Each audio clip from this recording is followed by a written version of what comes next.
This is the first proper guitar I ever had. This is a Harmony 6303 and I've had this about 30 years now. Before this I had a couple of no-name guitars, and as a beginner I didn't really know how to choose a guitar, but then I stumbled upon this one and somehow it was a good choice, and really this has set the standard for all the guitars I've bought since. So there's basically two different factors that are important in my estimation when choosing a guitar. That's how it sounds, which is obviously going to be a little bit subjective, but also how it plays, how the guitar feels. And there's a number of factors that contribute to the playability of the guitar. First thing is the guitar's action, or the height of the strings. And we typically look at this at the 1st fret and at the 12th fret. We've got the width of the fingerboard makes a difference, that affects the string spacing. And because the fingerboard tapers, we need to look at the width at the nut end and also at the upper end of the fingerboard where it joins the body. We've got the fingerboard radius. Now you might think of the fingerboard as flat, but it's usually not. Sometimes it is, but more often than not it's got a curve to it, a radius. That affects the playability. We've got the profile of the neck, so that's the shape of the neck, the thickness. Also there's the neck itself can taper in thickness and so on. That affects playability. And the last thing I can think of is the scale length, and that essentially determines the length of the strings, which in turn affects the tension of the strings. So a shorter scale length means slacker strings, which means it's easier to fret the strings and play the guitar. Now, as a beginner, I didn't know any of those things, and I chose my guitars in much more haphazard, you might say random ways. Essentially, if it looked good and maybe it had a brand name on it, that was the most important factor for me, and if it sounded good, that was a bonus. At least until I got this guitar. I hadn't heard of the Harmony brand. This was my introduction to that whole family of guitars. But I looked out, and really, as I said, this guitar set the scene for everything that came after. And that's what I'm going to just be talking a little bit about today. So I bought this guitar, it sounded good, it played well, I found it easy to play compared to the guitars I'd had before, and since I should say.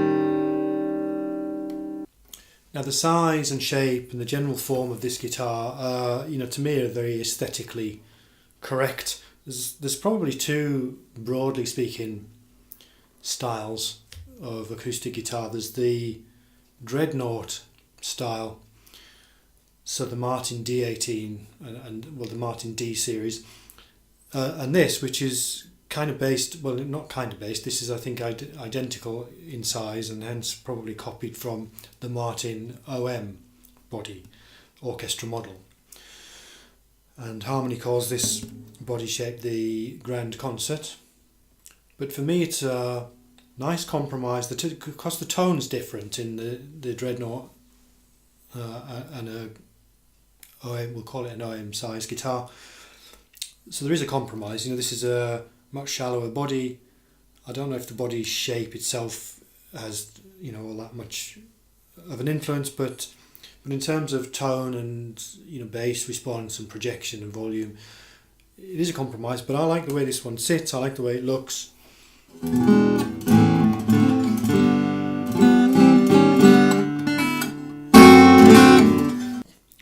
So it was a nice guitar, and over time, I became a little bit hooked on the Harmony brand, and I looked around for other examples, as you'll see from the wall behind me. Got a few examples there. The thing that was really interesting was that Harmony had an all mahogany variant of their grand concert guitar, the 165, and of course the sound is different, even though the construction of the guitar is essentially the same. The materials lend it a different quality of tone.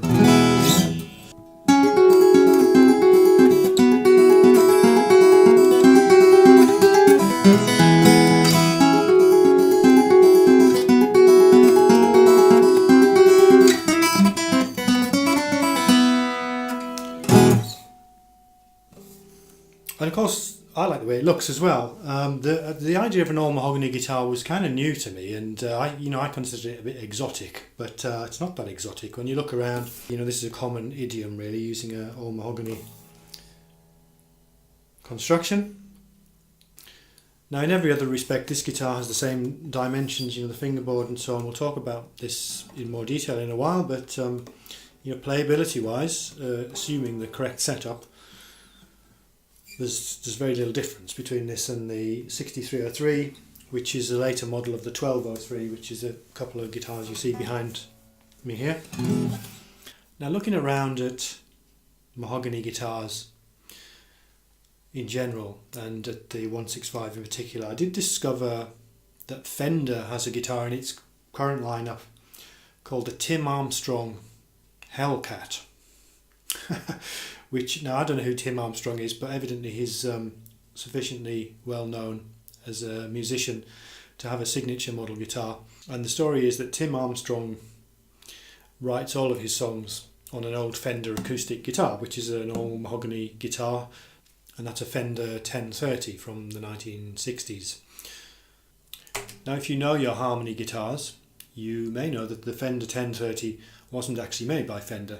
It was made by Harmony in the Harmony factory with Fender appointments, and basically it was a Harmony 165, although it had a pin bridge and it had a different headstock and various fairly vulgar appointments and trims, shall we say. I didn't particularly like the look of the guitar, but it's one of these. And the idea that you could buy a brand new one of these, not made by Harmony anymore, but presumably made by Fender or under license for Fender today, was a fascinating one. So I went and looked at this in a bit more detail.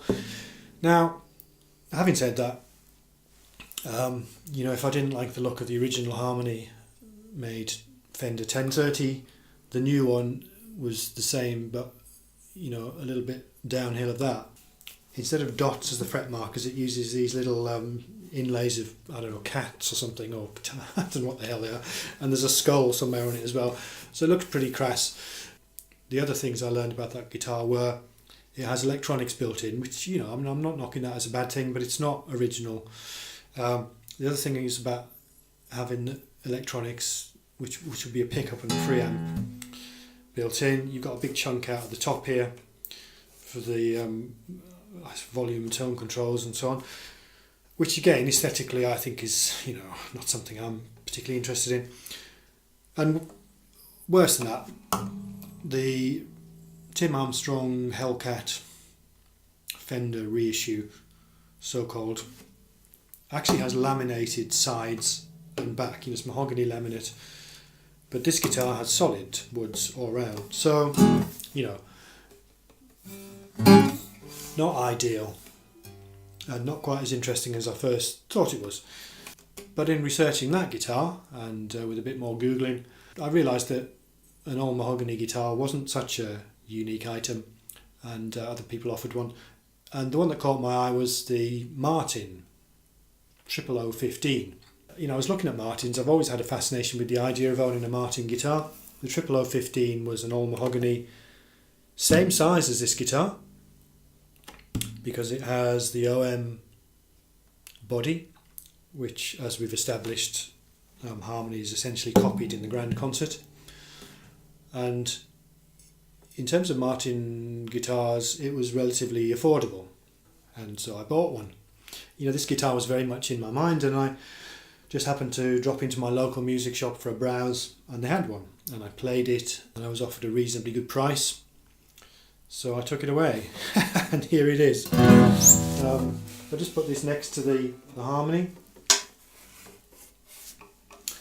there's similarities and there's differences in these guitars. This is, aesthetically, this looks very different to the Harmony. And in terms of construction, there is just no comparison. If you get one of these guitars and you pick it up and play it after playing the Harmony, dare I say, you'll never look back. And that's before we even consider the sound, the tone. I mean, the construction is just flawless, I would venture to say. It's beautiful. It's a piece of sculpture, really. We've got, same basic construction. We've got solid mahogany top, back and sides. We've got, I think we've actually got a mahogany neck on this one, whereas the Harmony, I'm not sure if that is, it doesn't look mahogany. I think it's quoted somewhere as a maple neck on the certainly the Tim Armstrong reissue has a maple neck. We've got a rosewood fingerboard on both guitars. We've got a rosewood bridge, I think, on both guitars. The Harmony 165 has an unbound neck. Now this guitar has an unbound neck as well, sort of. I think that the way Martin cuts the slots for the frets on this guitar and some of its other guitars, rather than using a fret saw, and cutting horizontal slots, I believe there's a machine that uses a laser to cut the fret slots from the top.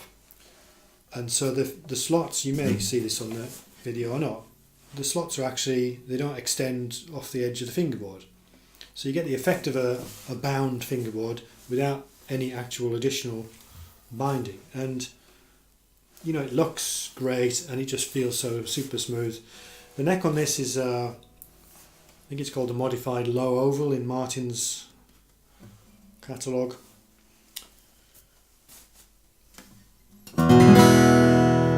And once this guitar was set up properly, it just plays like an absolute dream. It sounds gorgeous.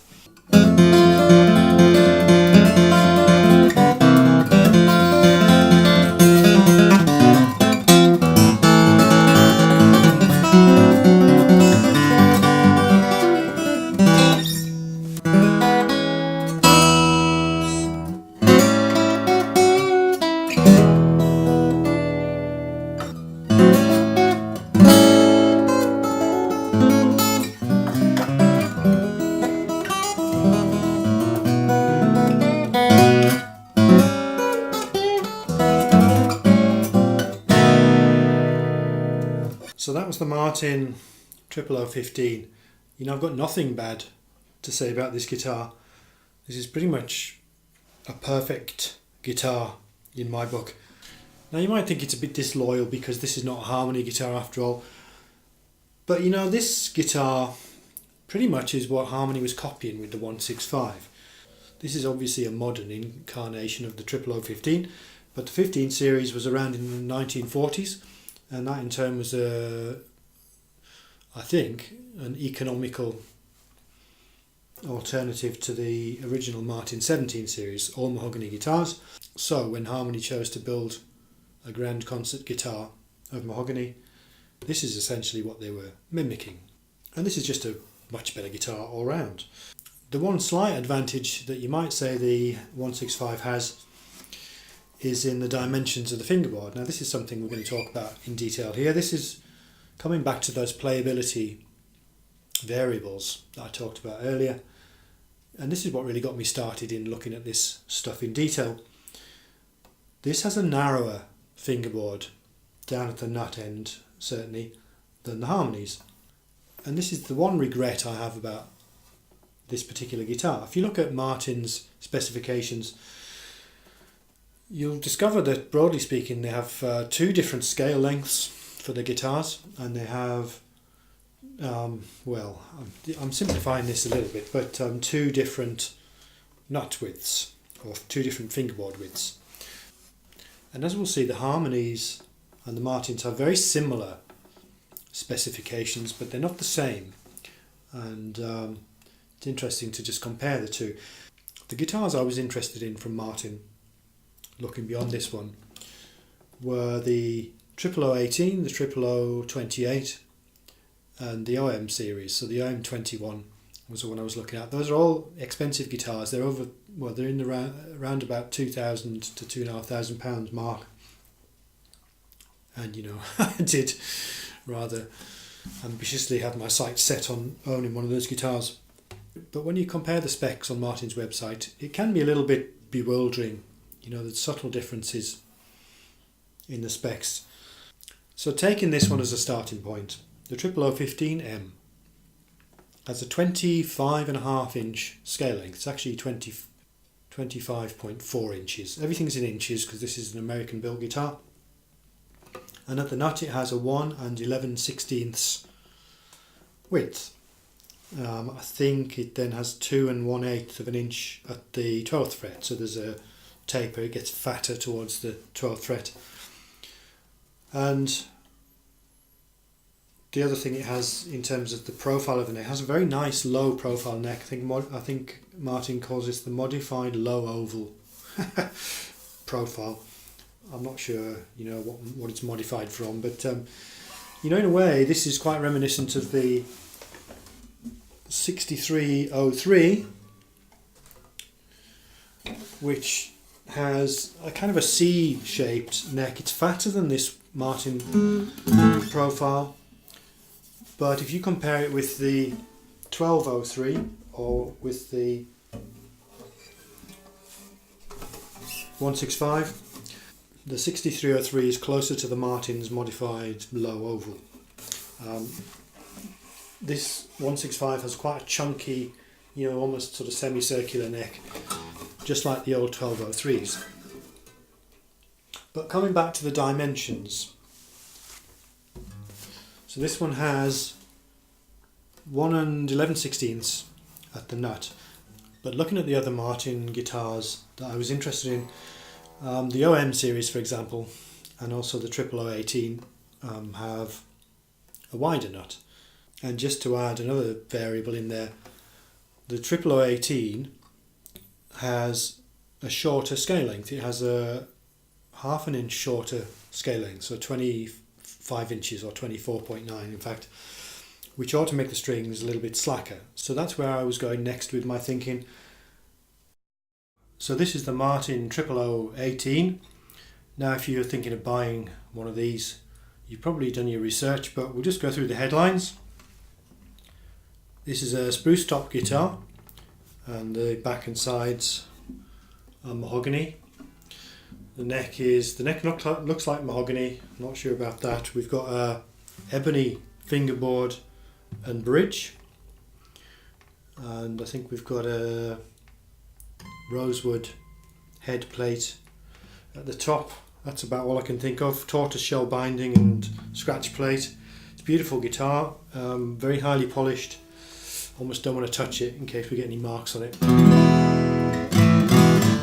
Now it may be that as I was when I was looking at this guitar, you're comparing it with the 0028 and trying to choose between the two of them. Now the obvious difference between them is the 0028, although it's a very similar guitar, has rosewood instead of mahogany. But that's not the only difference. Both of these guitars have a short scale length. This is a 24.9 inch, so it's half an inch shorter than the OM scale length, and that makes the strings a little bit slacker, easier to play. But the difference that isn't maybe that obvious unless you scrutinise the specs, this one has the OM width at the nut, so we've got a 1 3/4 inch width at the nut, which is actually a 1/16 of an inch wider than the 0028. Now that doesn't sound like very much, but it is quite significant. It's noticeable, and it affects the string spacing. Basically makes this guitar a little bit more playable.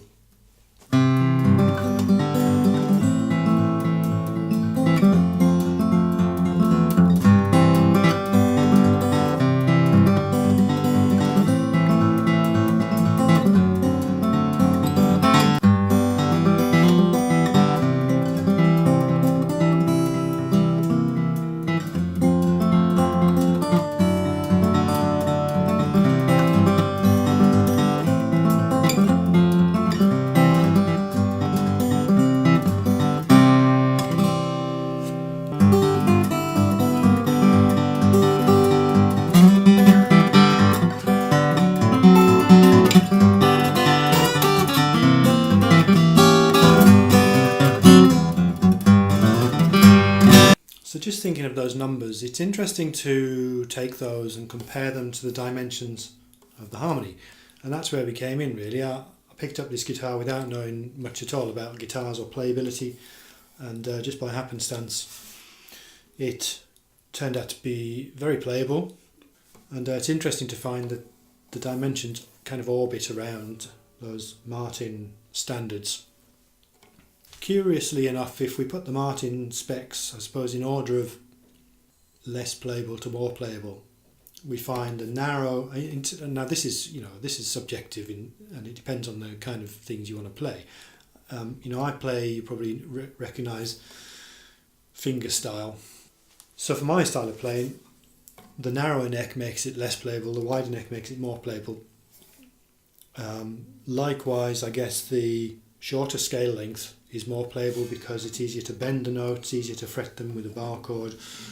So if we take the scale length, for example, so the Martin 00015 and the OM have the regular Martin scale length of 25.5 inches, whereas the 00018 and the 00028 have the shorter scale length, which is 25 inches or 24.9. The Harmony Grand Concert, if you measure the scale length, falls right between the two. It's 25.25 inches. So that gives, you might imagine they've almost designed that to fall as a compromise between the two Martin scale lengths. So this ought to be somewhat more playable in terms of bending, fretting than the OMs, and perhaps slightly less now when I say less playable, it's a compromise. Easier to fret means the strings are slacker, they're more likely to buzz if you hit them hard. So between the two, you've got the best of both worlds, you might think. Looking at the fingerboard width, again we find something of a compromise between the two Martin specs. Remember that the Martin 00015 and the 00028 have the 1 11/16 of an inch nut, whereas the OM guitars, so the OM21, the OM1, and also the 00018 have the wider nut, so it's 1 3/4. Now these imperial measurements are kind of confusing, but don't forget that a quarter is 4/16, so 11/16, 1 11/16 and 1 3/4, there's a 1/16 of an inch difference. So 1 11/16 versus 1 12/16. Looking at the width of the Harmony Grand Concert at the nut end, we find it shares the Martin OM 1 3/4 inch nut. The slight difference, which is why I said it's a compromise, is if we look at the measurements at the 12th fret. So Martin fingerboards typically at the 12th fret will be 2 1/8 of an inch. The OM is slightly wider. Remember, we've got 1 3/4 at the nut. The OM will have, instead of 2 1/8, it'll have 2 1/4. So that's 1/8 of an inch or 2/16 of an inch extra. The Harmony Grand Concert falls between the two. 2 1/8, 2 1/4. The Harmony's 2 3/16. So it's 1/16 of an inch wider than the 00015. 1/16 of an inch narrower than the OM. Now all that's very confusing, but just what you need to recognise is you take the two, broadly speaking, Martin specs for the fingerboard dimension, and the Harmony is pretty much in between the two.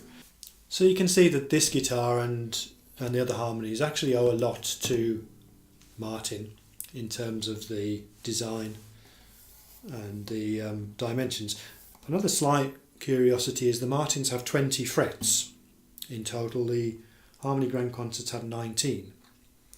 And also that Tim Armstrong Hellcat, although I said it wasn't an authentic replica, it is authentic in that, although it's listed on most of the websites that sell it as having 20 frets, it hasn't got 20 frets. If you count them, it's got 19, which is authentic to the 165 or the original Fender 1030.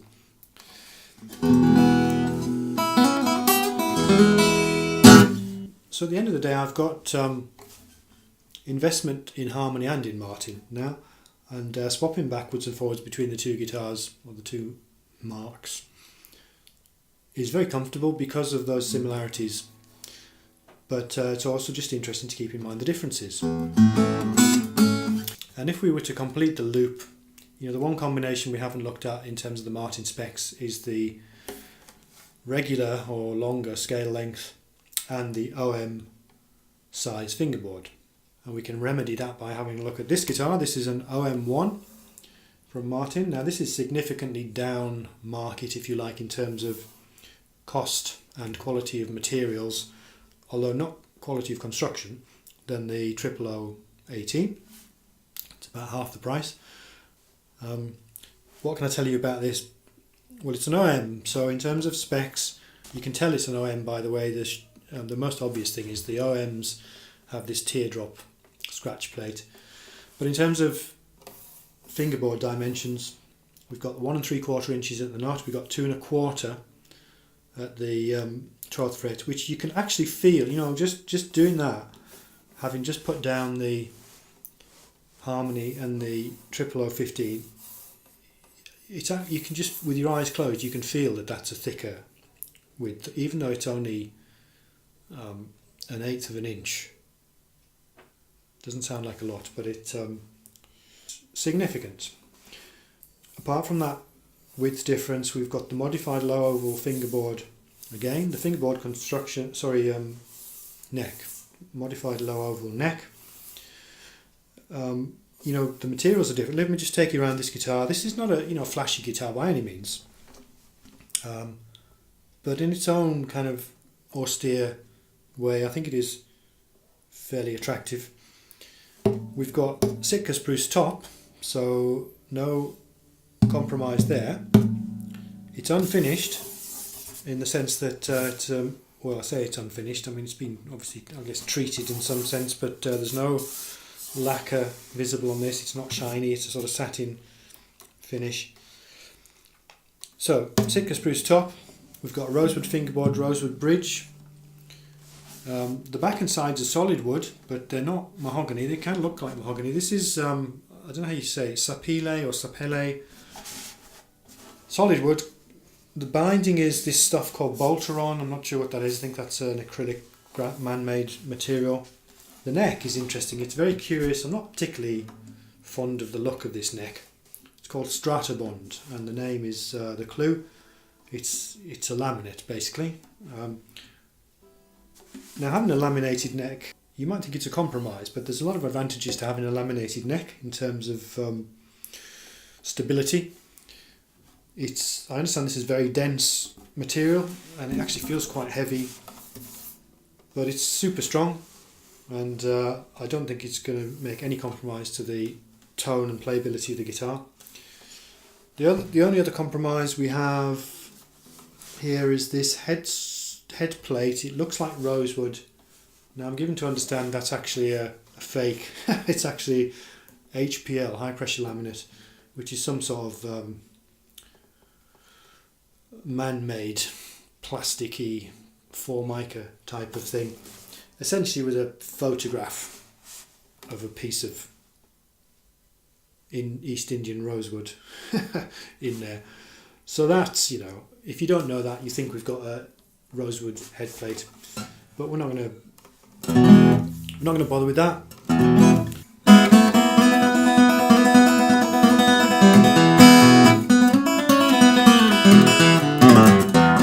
So there it is, Harmony to Martin and back, really. I do like all of these guitars. I like the old Harmonies, but there's no doubt that they're budget guitars compared to the Martins. Even this cheap, relatively cheap, it wasn't cheap, Now there's no doubt the Martin guitars are streets ahead of the Harmonies, certainly in terms of build quality, consistency of build quality, in terms of feel and playability. But, the Harmonies are derived essentially from the same design. And if you get the right one, they are really beautiful guitars. They're really nice to play, they look good. This guitar is very bland compared to my 6303.